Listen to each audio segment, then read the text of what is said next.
Kaixo, hau da urteko azken saioa eta berri bat dugu zuentzat. Jaun Andreok, munduaren akabera bertan da.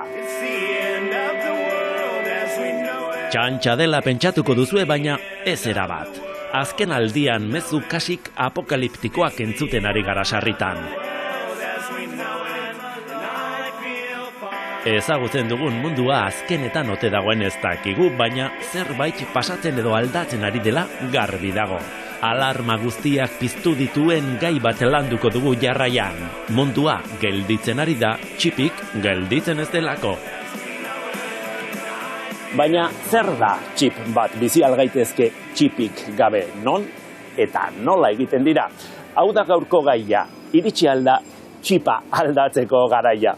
Esan beharra neukan, ongi etorri Teknopolisera.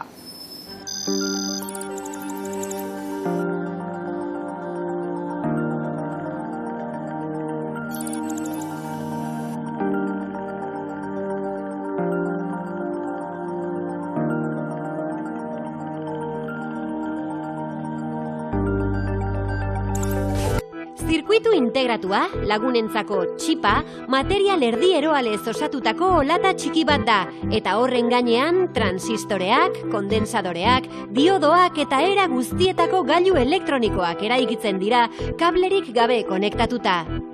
Normalean silizioz egiten dira eta fotolitografia izeneko teknika erabiltzen da zirkuituak grabatzeko.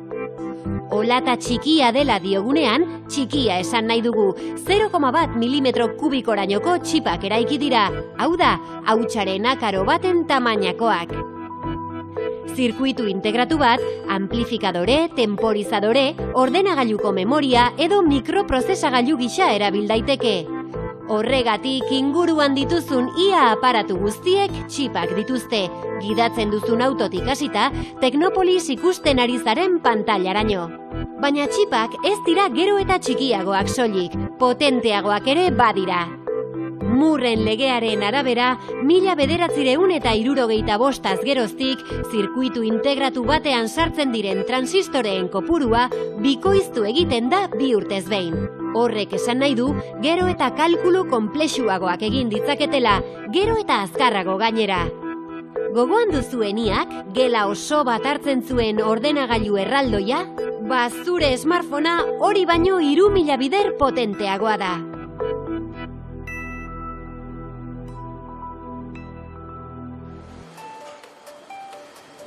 Automobilgintza alorreko lantegi handienetan, etenaldiak produkzioan.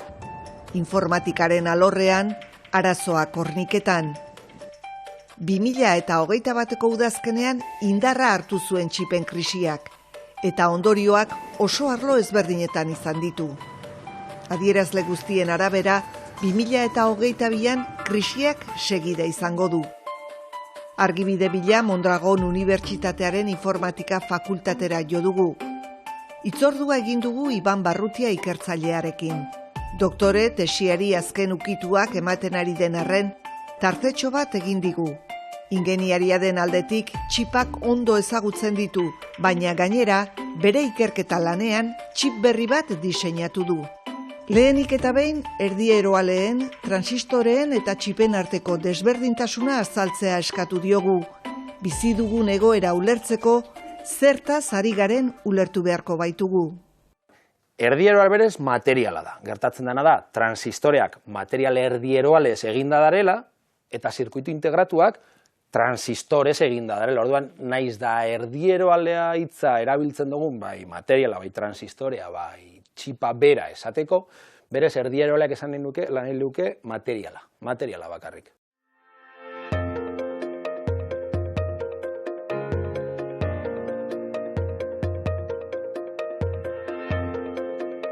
Txip gehienen oinarrian silizioa dago, hori da material erdieroalea. Silizioa berez munduan dagoen material arruntena da, baina txipak egiteko oso silizio purua behar da. 189tik gorako purutasuna duen silizioa. Zirkuitu integratuak egiten dituzten enpresek 189,99ko purutasuna duen silizio kristalinozko olatak egitea lortzen dute. Olata horietan gailu elektriko ezberdinak konektatuta, lortzen da zirkuitu integratua, eta horixe litzateke txipa. Transistorea berriz, zirkuitu horietako tresna elektrikoetako bat. Oblea hori esango ginuke dela ohean moduan, bai? Edo gure platera da, hor gure ensalada ipiniko dugu, hori da oinarria, bai? Orduan zer egiten da, hor marraztu, margotu edo implementatu behar ditugu gure transistoreak, gure resistentziak, gure elementuak. Material erdiaroale baten, hemen egiten dugu transistore bat, hemen beste bat, hemen resistentzia bat, hemen kondensadore bat, hemen beste transistore bat, osatzen dugu gailu desberdinak material erdieroale horretan, konektatzen ditugu euren artean guk nahi dugun moduan, sortzen dugu zirkuito bat, eta beraz, guk gure edozein makinatan etaratzen dugunean plaka bat dauzkagula, komponenteak sartuta eta egiten dugu guri gauza bera, baina materialean bertan egiten dugu. Eta hor dauzkogu, transistoreak, resistentzia, kondensadoreak, zirkuitu egiten dugu, esateko sustrato bakarrean. Guk ezer jarri gabe edo soldatu gabe, berez, hor gauzak botatzen hor gainean. Txipak ez dira banan-banan egiten. Olata batean, mosaiko moduan hainbat eta hainbat txip egiten dira batera. Teknologiaren ikuspegitik, ekintza oso sinpleak edo oso komplikatuak egiteko erabiltzen dira txipak. Supermerkatuetan erosketak kobratzeko, jostailuetan argiak piztu eta itzaltzeko, argazki kameretan fokua kontrolatzeko. Jakina ekintza ezberdin horiek egiteko ez da txip berdina erabiliko. Funtzio sinpleak egiteko oso txip sinpleak erabiltzen dira. Aldiz, telefono adimendunek esaterako oso zirkuitu integratu konplexuak izaten dituzte. Nahi badugu zirkuito konplexioagoak egin, azalera berdinean, egin behar duguna da transistoren tamaina murriztu. Horretarako, enpresek, inbertitzen daue diru asko, teknologia berrietan zer lortzeko transistoren tamaina txikitu, eta hola, azalera berdinean, transistore gehiago sartuta, potentzia askoz gehiago emateko euren zirkuito integratu. Orduan, zapatilla batzutan argia egiteko behar dan elektronika oso murritza da, oso simplea da, aldiz, 12. generazioko Intel edo beste fabrikante baten mikroprozesadoreak egin behar dauen lanak egin ahal izateko, behar dugu milaka milioi transistore. Eta hor dago diferentzia zirkuito integratu batzun edo beste batzun artean. Aplikazioaren arabera, zirkuitoa simpleagoa edo konplexioagoa izango da, eta orduan osagai kopurua gehiago edo gutxiago izango da. The Commission is officially launching today 2 new industrial alliances. An alliance for processors and semiconductor technologies. Munduko txipen ekoizpena 3 enpresa handiren eskuetan dago. Gero eta beharrezkoagoak direnez eta horniketa arazoak gainditzeko asmoz, Europako Batasuna adibidez, txipak Europan bertan ekoiztea bultzatzen ari da. Duela bizpahiru hamarkada ordea, kontrako politikak sustatu ziren, eta Europak txipak egiteari utzi zion. Ezagon oindagon demanda berdina. Orduan, txipak fabrikatzea esan errentagarria, edo behintzat ez eskatzen zan volumenetan. Hau da, enpresa ugari egonda bakoitzak volumen txiki aukita, esan errentagarri irtetzen hori fabrikatzea. Zer gertatu zen? Poliki-poliki, bialdu ginen fabrikazio guztia Asiaruntz. Zer gertatu da, Asian konglomeratu egin dela eta 2-3 enpresak bakarrik fabrikatzen dauela. Nola enpresa horrek fabrikatzen daen volumena haina handia dan, orduan bai hasten da errentagarri izaten produktu horren fabrikazioa. Baina horrek trampa bat dakar. Guztia han fabrikatzen bada, guztia han fabrikatzen da. Eta guk ez daukagu almenik hemen gure beharrai erantzuteko. Txipen krisiaren atzetik beste krisi batzuk etorri dira, haren ondorioz batzuetan, baina ez beti. Nazioarteko merkatuetan gehien salerosten diren 10 lehengaien prezioaren joera erakusten du grafiko honek. Soia, egurra, kobrea, denak gora. Eta zer esango dizuegu bada gasa edo argindarraren prezioaz. Mugimendu guztiak elkarlotuta dauden xake partida batekin konparatu izan da askotan munduko ekonomia. Joko konplexu honen arauak ulertzeko eta hurrengo mugimenduak zein izan daitezkeen aurre ikusteko jo dugu Lander Belokirengana. Mondragon Unibertsitateko enpresagintza fakultateko dekanoa da bera. Krisi honetan askotan egiten den galdera da. Krisi hau konjunturala den, ala estrukturala den, alegia pasako den, ala oinarrian, sakonean beste zerbait dagoen, ez da? Erantzuna baduzuzuk? Nik esango nuke oraindik goiz dela esateko, konturala estrukturala dan. Hori denborak esango digu, bai egiana da, egiturazko hainbat gauza aldatzen joango diala. Hemen nagusiki bi hiru gauza elkartu dira, ez? Alde batetik pandemiak duen eragina eta horrek sortze ditun molde berriak. Hori espero dugu desagertuko dela, baina oraindik ez dakigu. Eta bitartean... Pandemia ez delako oraindik bukatu, besteak beste. Hori da, bitartean hainbat eragin nabarmen ditu, eta eragin hoiek aldaketak ekarri ditu bereziki digitalizazioan. Eta digitalizazioa erabat azeleratu du, eta horrek ekarri du hainbat ondasunen eskarien igoera erabatekoa, eta horreken ondorioek nabarmentzen ari gara une honetan. Estrukturala dela, edo baldin eta hori baieztatzen baldin bada, zer esan nahiko luke? Ekoizpen sistema aldatu behar dugula? Ni oinarrirago joango nintzake. Automobil bat hartzea demo dugu kotxeak. Kotxeen zati ezberdinak munduan barrena ekoizten dira, eta bilatzen dena da kalitate altuena kosterik bajuenean. Eta gero hori ensamblatu egiten da delako toki batetan, eta edonor kontsumitu lezaken produktu bat da. Hori, orain arte, oso errez egin den zerbait izan da. Zerk ekarri gaitu orain guztia zalantzan jartzeak? Azkenean pandemiak ekarri du mugikortasuna mugatzea. Pandemia gainditzen den zerbait baldin bada eta osasun sistemak ikaste baldin badute hori kudeatzen eta aldi berean txerto erabat efektiboa lortze baldin bada, ziur aski eskema horrek aurrera jarraituko du. Digitalizazioa aipatu duzuzuk oraintxe hitz magikoa da, ezta? Ez alda apustu handiegia izan, alegia. Ez ote doa apustu hori aurretik lehen gaiak edo beharrezko elementuak eskura izatea baino. Nik uste digitalizazioaren prozesua geldi ezina da, gertatzen dena da, prozesu horren abiadura denboran zehar aldatzen joango dela. Eta hori ikusi dugu hainbat produktu ezberdinekin, esate baterako, adibidez, kotxe elektrikoa. Kotxe elektrikoa teknologikoik gaur egun egin liteke? Bai. Teknologia hori behar ditugun kotxe kopurua orokortzeko eta estandar bat bilakatzeko unean gaude? Oraindik ez. Zer gertatu azken hilabete hauetan? Pandemiak mugikortasunean jarri dituen mugengatik digitalizazioa azeleratu dula. Eta bai enpresetan, bai familietan, gero eta erabilera digital handiagoa egiten dugula. Konektatuago gaude. Konektatuago gaude, eta produktu digital gehiago behar ditugu. Aipatzen da, erdiero aleetan, urtero 7% ekoizpen igoera bat zegoela aurrikusita.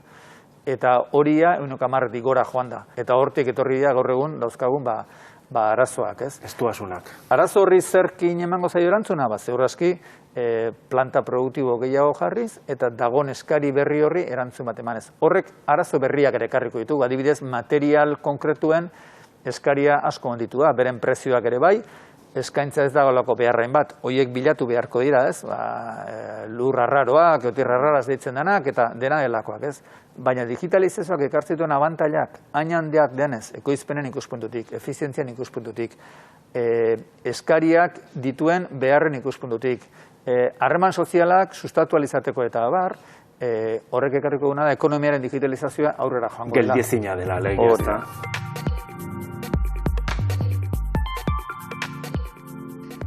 Eskaerari erantzuteko fabrikatzaileek duten arazoaren aurrean, Europako Batasunak besteak beste txipen ekoizpenari ekiteko borondatea adierazi du.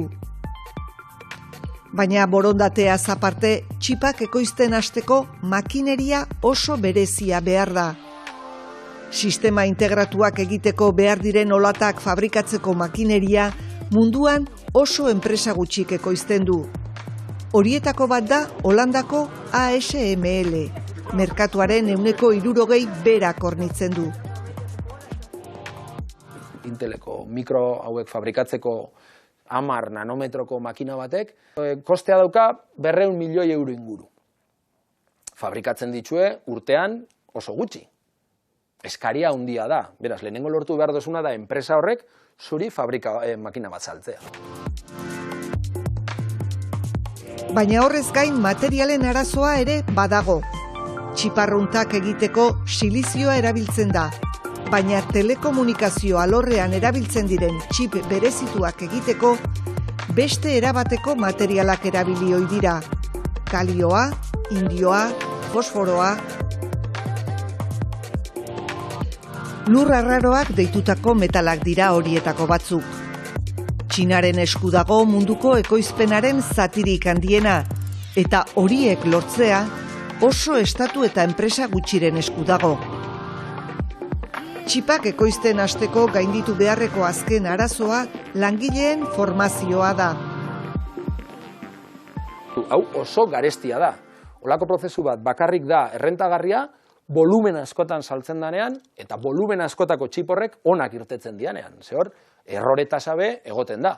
Orduan, guk martxan jartzen dugunean olako enpresa bat, lehenengo egunean, seguru ez dugula lortuko ganorazko txipik fabrikatzea. Mondragon Unibertsitateko ikertzaile honek txipen mundu korapilatsuari ekarpena egin dio. Zirkuitu integratuen fabrikazioan garrantzia hartzen ari den galio nitrurua erabili du txip berri bat diseinatzeko. Telekomunikazioen alorreko txip aurreratuenek behar duten potentzia altuaren beharrari irtenbidea ematen dio proposamen honek. Bukatzeko azken galdera bat egin nahi izan diogu Lander Belokiri. Ez ote dira txipena eta bestelako krisiak gure gizarte eta ekonomia eredua agortzen ari den seinale? Printzipioz, etorkizunean konfiantza dakat. Eta horrek ez nau eramaten ez ikustera gaur egun dauzkagun arazoak, ez? Eta da materialetan dauden arazoak, aldaketa klimatikoa suposatzen erronka gizarte guztirako, eta horrek ekarri baitu moldaketak. Baina iraganean ere, egon dira hainbat denbora, gaur egungo adibidez energia iturriok ez geneuzkanak, eta energia erabilerak zeuden, ez? Beraz, ni ziur nago ikerketa eta teknologiaren garapenaren bitartez, gaur egun dauzkagun erronkei, erantzun emateko aukeran egon gintzezkela. Beaz, hori espero beharko genuke orain hori da. Itxaropena izango dugu, ezta? Eskerrik asko, Lander. Zuei. Hortaz, zientziak eta teknologiak dute gakoa munduak iraundezan tira, ez da berri txarra, ez da? Guk ere badugu parte zeregin horretan, zientziaren divulgazioan lan egiten dugun neurrian eta garai interesgarrian lan egitea tokatu zaigula esan daiteke. Hauxe gure urteak eman duena.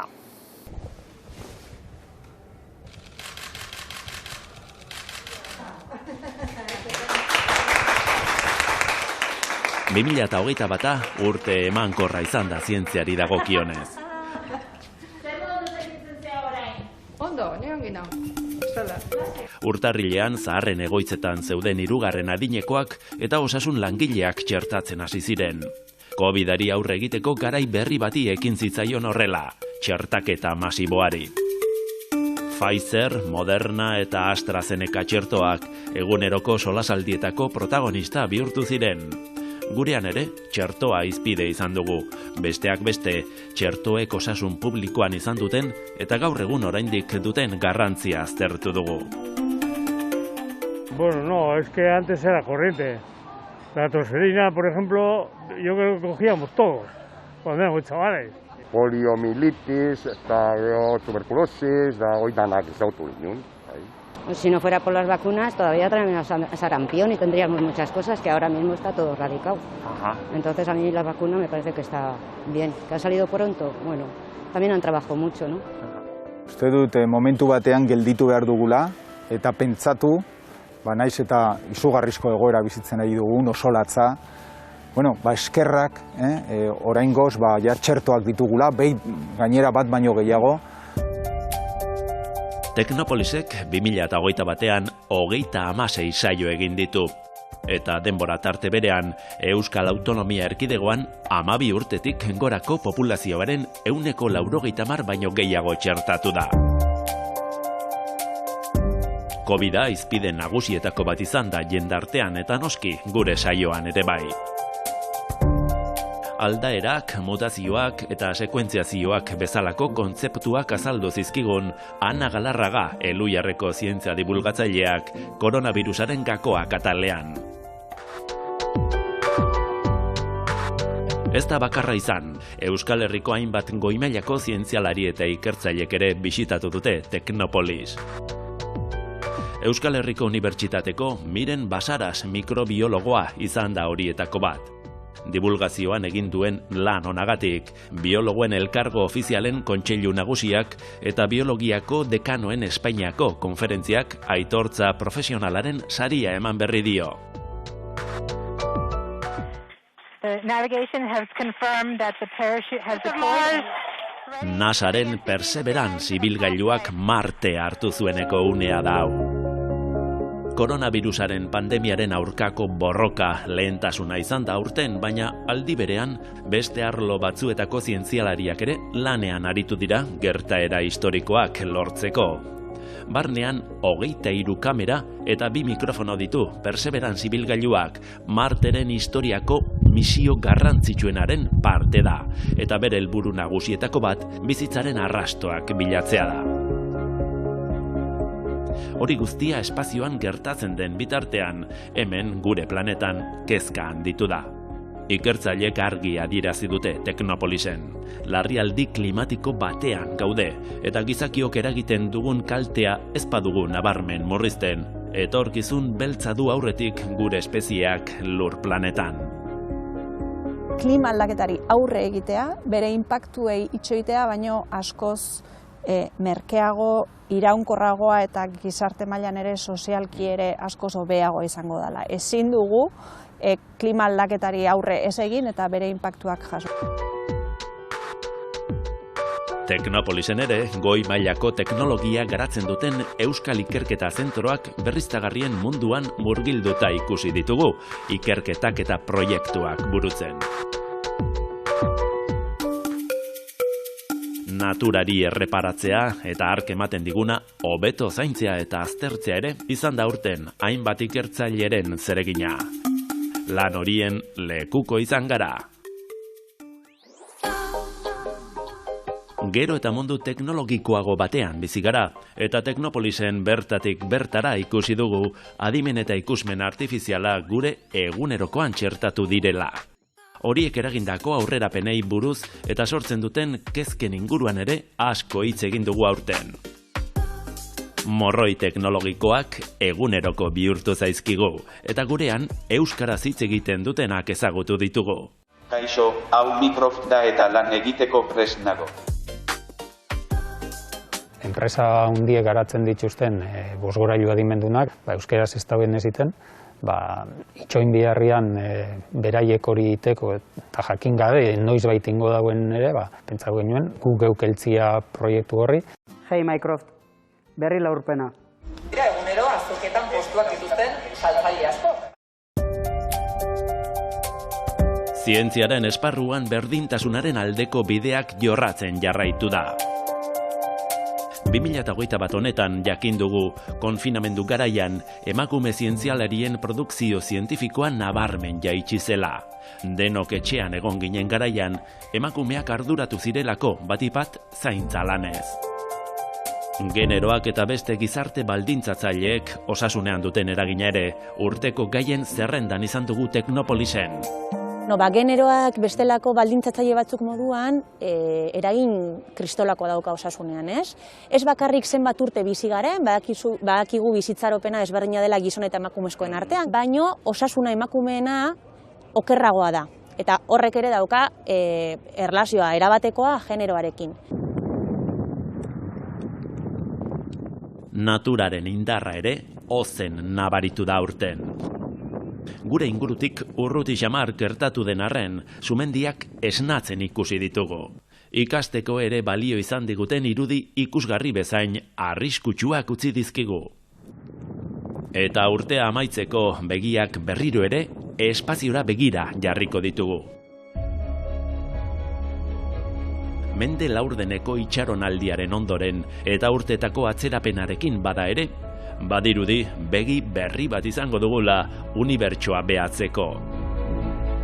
NASAren James Webb espazioko teleskopioa. Hubble teleskopioaren oinordeko izendatua ura baino handiagoa eta sentikorragoa da. Badirudi, 2022an espazioa inoiz baino gertuago izango dugula, eta denboran eta espazioan urrun zeuden izar eta galaxiak behatu ahal izango ditugula.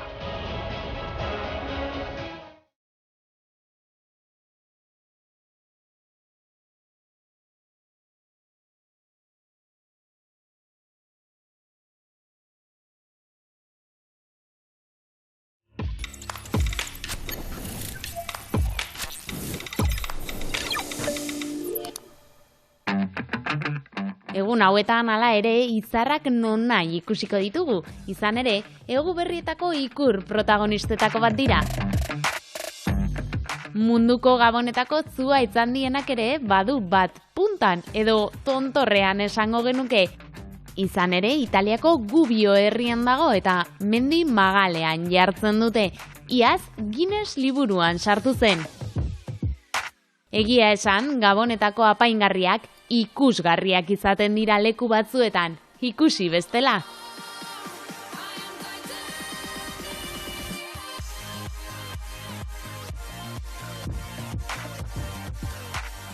Gertuago etorrita, Donostian ere aurten izarretatik gertu egon nahi izan dute hiriko argiak pizteko ekitaldian. Eta izarretatik are gertuago nazioarteko espazio estazioko astronautak bazkari afari bereziekin ospatzen dituzte gabonak, baita apaingarriekin ere. Apaingarriak bistan da gabonetako beste protagonista da. Baina zenbait kasutan zutik mantentzea zaila izaten da. Horregatik, etxean katuak badituzu, hemen ideia bat. Familia bazkari afariak ezin ditugu ahaztu. Mister Euskaldunek mahaiaren bueltan elkartzen diren pertsonaien sailkapena egin du. Ajearekin azaltzen dena, Gabon kantak abesten dituena, senide nekagarria,